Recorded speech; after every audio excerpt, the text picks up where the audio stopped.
Hello brother. నమస్తే అన్న. Present ఆంధ్రప్రదేశ్లో జగన్ గారి పరిపాలన ఎలా ఉంది? బాగానే ఉందన్న. అంటే మీ ఊర్లో సచివాలయం కట్టారా?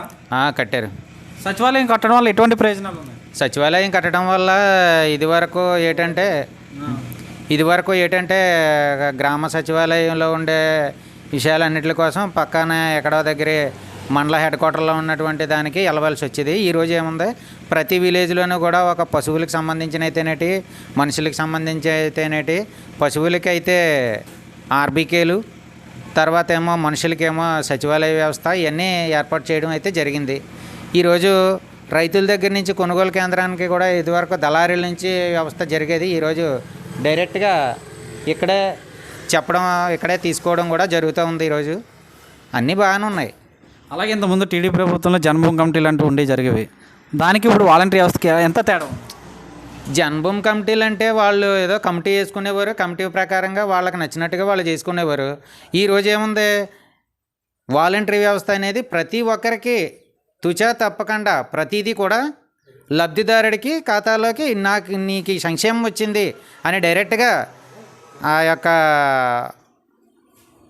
ఈయన వెళ్ళి అడుగుతున్నాడు, వాలంటరీ వెళ్ళి అడుగుతున్నాడు, ఈరోజు నీకు ఈ సంక్షేమం వచ్చింది తీసుకోండి అలాగని చెప్పి.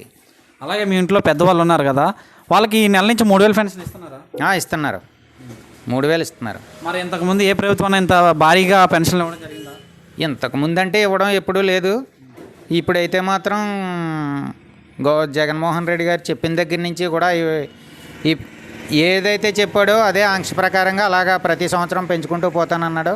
ప్రతి సంవత్సరం 250 రూపాయలు పెంచుకుంటూ పోతానన్న విషయం అయితే చెప్పడం జరిగింది. అదే ఈరోజు ఇవ్వడం కూడా జరుగుతూ ఉంది.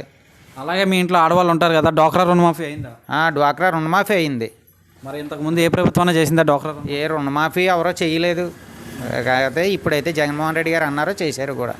మరి ఇంతకుముందు ప్రభుత్వ పాలన చూశారు, ఇప్పుడు జగన్ గారి పాలన చూస్తున్నారు. రెండాట్లో ఏది బాగుంది?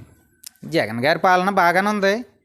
కాకపోతే రేపు నెక్స్ట్ రాబోయే కాలంలోనే కూడా జగన్మోహన్ రెడ్డి గారు ముఖ్యమంత్రి అయితే రాష్ట్ర భవిష్యత్తు బాగుంటుందనే ఉద్దేశంతో నేను చెప్పడం అయితే జరుగుతూ ఉంది. మరి నెక్స్ట్ ఎలక్షన్స్ వస్తున్నాయి కదా, అటు చంద్రబాబు నాయుడు అండ్ పవన్ కళ్యాణ్ వస్తున్నారు, ఇటు సింగిల్గా జగన్మోహన్ రెడ్డి గారు వస్తున్నారు.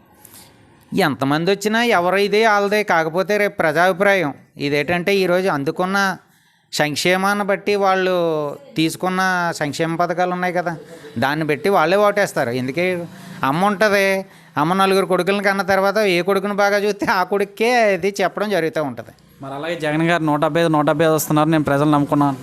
175 అంటే అసాధ్యం, కానీ కంపల్సరీగా సీఎం అవుతారు. ముఖ్యమంత్రి జగన్మోహన్ రెడ్డి గారు మాత్రం సీఎం అవుతారు.